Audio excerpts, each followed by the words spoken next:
Tre rapinatori con il volto coperto da passamontagna che si arrampicano su un parapetto per entrare in azione sfondando le finestre di un'abitazione. Una banda di professionisti senza scrupoli, quella che la famiglia del noto imprenditore edile triestino Vincenzo VII si è trovata a fronteggiare nella sua casa nel rione di San Luigi a Trieste la sera del 25 aprile, poco prima delle 11 di sera.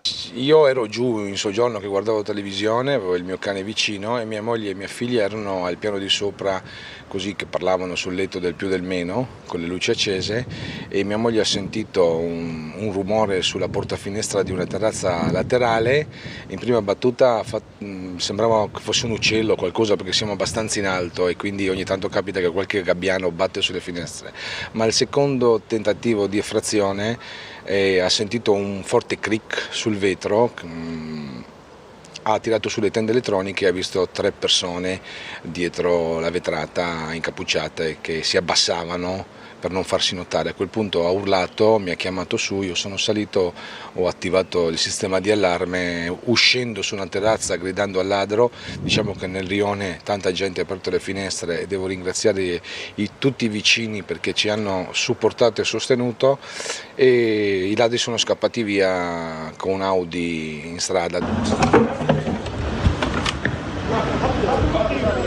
Se le telecamere di sorveglianza domestiche hanno ripreso la scena della tentata intrusione, la videocamera del cellulare di un vicino ha ripreso invece la fuga della banda a bordo di un Audi blu station wagon con all'interno il quarto complice che attendeva in strada col motore acceso. Lei diceva un colpo organizzato a tavolino perché era molto complicato arrampicarsi su quei parapetti e arrivare alla terrazza, e poi diceva volevano paradossalmente trovarci in casa perché gli indicassimo dove erano le cose di valore. Probabilmente sì, perché la casa era tutta illuminata, noi eravamo dentro, io guardavo televisione, quando loro sono saliti sul muretto hanno sicuramente visto, perché io ho delle grandi vetrate, quindi si vede la TV accesa, e hanno visto tutte le luci accese. Se fosse stato un ladro avrebbe visto le finestre e le luci accese con gente dentro, sarebbe andato via e ci avrebbe riprovato in un secondo momento. Invece questi sapevano che eravamo appena arrivati a casa e volevano entrare con noi dentro perché probabilmente pensavano che avessimo cassaforti o valori all'interno di casa. Insomma, volevano sicuramente fare un colpo con noi sotto minaccia. Questo è poco ma sicuro, perché al secondo tentativo di effrazione, quando mia moglie ha aperto le tende, non sono scappati, si sono abbassati, si sono nascosti. Quando poi lei ha urlato e mi ha chiamato, io sono salito urlando, ho aperto un'altra terrazza. A quel punto loro hanno preso la fuga, no? e sono scappati attraverso un muro, ma erano ben organizzati perché hanno guardato, se guardate anche nel video, hanno guardato dove c'erano i sensori degli allarmi, avevano in mano un telefonino che ho visto che nel video cercavano di capire se c'era l'allarme o no. Insomma, dei professionisti che hanno sicuramente mirato il colpo da tantissimo tempo. Inoltre il palo della luce all'interno della stradina, chissà perché da una decina di giorni non funziona più la luce, quindi ho la sensazione che abbiano loro di fatto rotto la lampada del palo della luce comunale.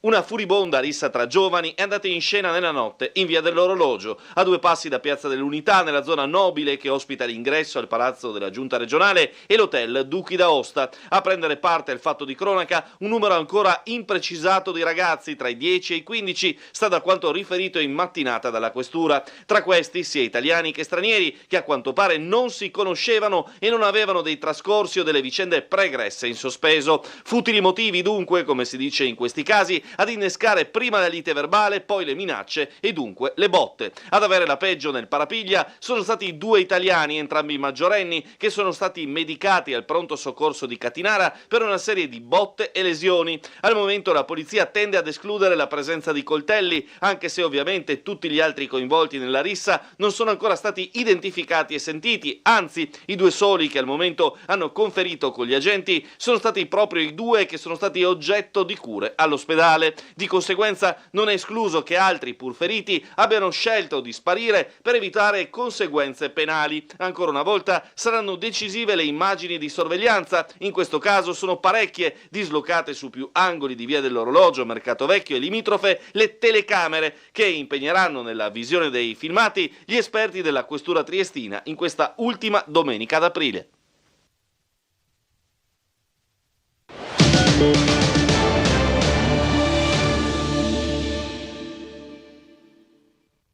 Anche qui abbiamo riempito queste nostre giornate dell'ottava con tutti questi simboli di morte, di sepoltura, di riti funebri, nella speranza della risurrezione. E questo per noi deve essere un'esperienza di fede, perché è Dio che guida la sua Chiesa, Dio che sceglie i pastori secondo il suo cuore per guidare il suo popolo.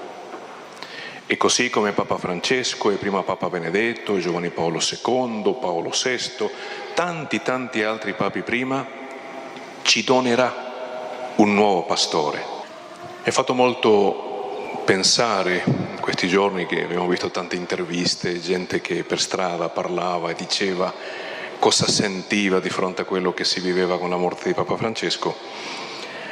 A una signora hanno chiesto che cosa si aspettava del nuovo Papa e lei disse molto semplicemente: noi ci hanno insegnato che il Papa, come il vescovo, il sacerdote, ogni cristiano, ma lei diceva il Papa, deve orientarci verso il cielo, verso la vita eterna, verso ciò che è di Dio. Però, dice, a me aiuta molto pensare che un Papa sappia farmi riconoscere la presenza di Dio nel mondo attraverso i gesti, attraverso azioni concrete. Mi ha fatto molto riflettere questa esperienza, perché in definitiva è ciò che noi intendiamo per testimonianza pasquale, per testimonianza cristiana. Avere il cuore orientato verso Dio, verso le cose di Dio, ma facendo in modo che attraverso il nostro impegno quotidiano noi riusciamo a far presente Dio in mezzo a noi, far conoscere Dio così come noi lo conosciamo, come va toccando la nostra vita. Chiediamo quindi al Signore che ci dia questa grazia di poter essere testimoni autentici, credibili, che sanno tenere lo sguardo fisso su di Lui.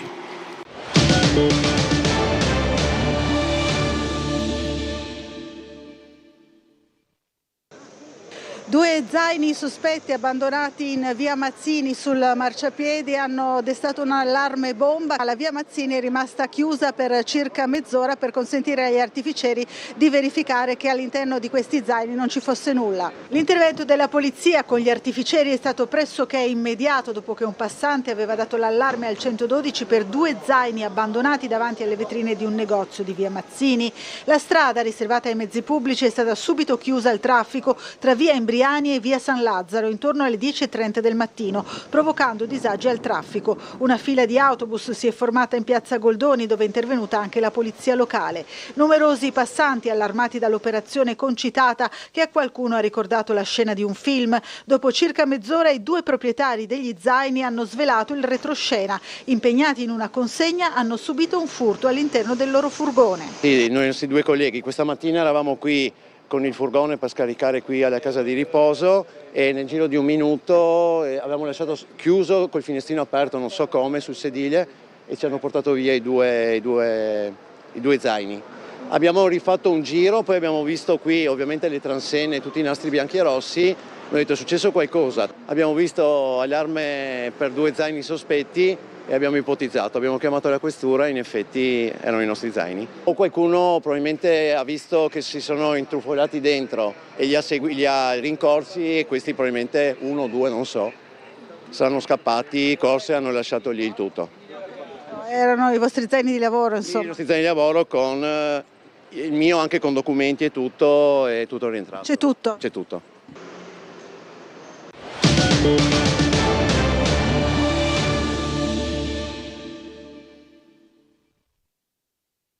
Allarme e sicurezza no, sicuramente degli episodi che ci inducono a prestare ancora più attenzione sul tema della sicurezza nella nostra città. La maxi rissa in via dell'Orologio tra almeno 15 giovani sia italiani che stranieri, l'aggressione di 30 adolescenti a 2 tredicenni e poi la tentata rapina a casa dell'imprenditore Vincenzo Settimo. La cronaca incalza le istituzioni che pensano a misure per contrastare questi episodi. Terminata l'esperienza delle zone rosse che l'assessore Roberti ritiene archiviata, la Regione pensa ad altri strumenti. Penso al tema della vigilanza privata per gli esercizi pubblici e nei prossimi giorni in prefettura ne discuteremo per fare in modo che magari ci sia anche qualche vincolo, nel senso che una delle proposte che pensavo di fare era proprio quella di vincolare all'obbligo di prendersi questi addetti alla vigilanza, visto che i soldi sono messi a disposizione da parte della Regione, in particolare per quegli esercizi pubblici dove si sono verificati fatti di questo tipo, che non hanno alcuna responsabilità certamente, ma se fossero dotati di un servizio di vigilanza privata probabilmente quegli episodi non sarebbero accaduti, perché ci sarebbe stata una divisa autorizzata e qualificata a vigilare sul territorio. Ricordando che gli interventi competono alla Prefettura, anche il Comune sta ragionando sull'eventuale reintroduzione delle ordinanze su orari dei locali e vendita di alcolici. Quello che noi possiamo fare e che stiamo già facendo è di valutare eventualmente un ripristino delle ordinanze sindacali, quelle che vengono promulgate dal sindaco. Stiamo facendo delle riflessioni, stiamo valutando eventualmente le zone più a rischio, stiamo vedendo anche che altri strumenti l'amministrazione comunale potrebbe mettere in campo. Per la rissa di via dell'Orologio, intanto, per risalire ai responsabili, la polizia sta visionando le immagini delle telecamere di sorveglianza presenti in zona, ma anche i video girati con il telefonino da alcuni testimoni e già consegnate alla questura. Negli scontri sono rimasti feriti 2 giovani italiani che sono stati medicati al pronto soccorso di Cattinara.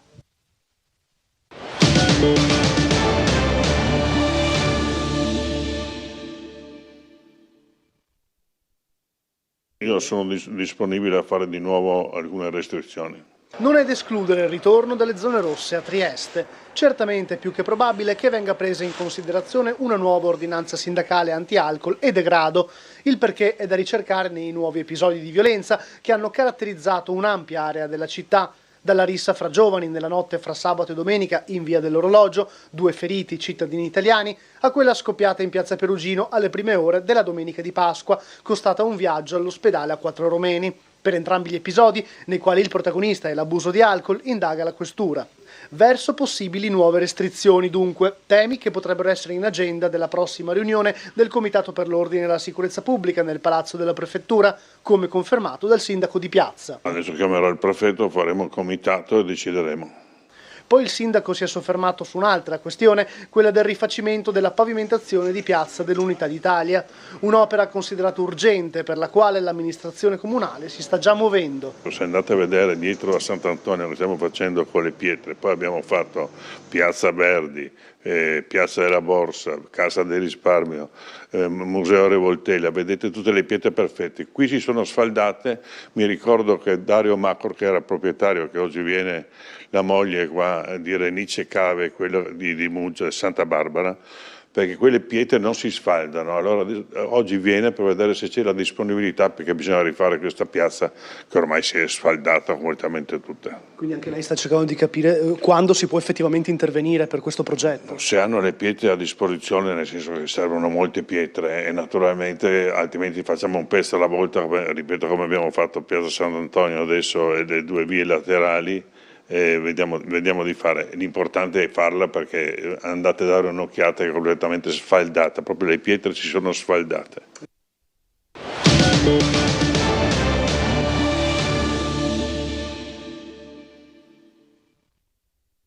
Ho incominciato a novembre dell'anno scorso, ci sono voluti 3-4 mesi, prevalentemente perché sono partito da un progetto con Lego, diciamo, che avevo già in casa. Dopodiché man mano che si evolveva il tutto dovevo ordinare anche i pezzi sfusi alla Lego e i tempi di attesa sono molto lunghi. Circa 4 mesi di lavoro e tanta passione, così il triestino Giorgio Valenta è riuscito a realizzare la copia del castello di Miramare con i mattoncini Lego. Siamo dai 1200 ai 1500 pezzi e non li ho contati perché la costruzione veniva fatta partendo da una planimetria del castello di Miramare, ho provato a fare un primo modellino e poi ho stampato le foto del castello e misuravo tutto in proporzione. Non poche le difficoltà affrontate nel portare a termine il modellino. E non è semplice perché la struttura del castello di Miramare effettivamente non è una struttura né quadrata né rotonda, ma le sue linee sono molto difficili e chiaramente bisogna adattare i pezzi prodotti dalla Lego alla struttura e alla planimetria soprattutto del castello. Il castello vuole essere solo il primo passo di una realizzazione più ampia. E chiaramente oltre al castello mi piacerebbe fare anche tutto il piazzale antistante l'entrata con la fontana e con il pergolato che sta tutto intorno e poi la parte più difficile sicuramente è di alzare proprio il castello, fare la scogliera a mare, fare le scalinate che portano al porticciolo con anche il mole con la sfinge.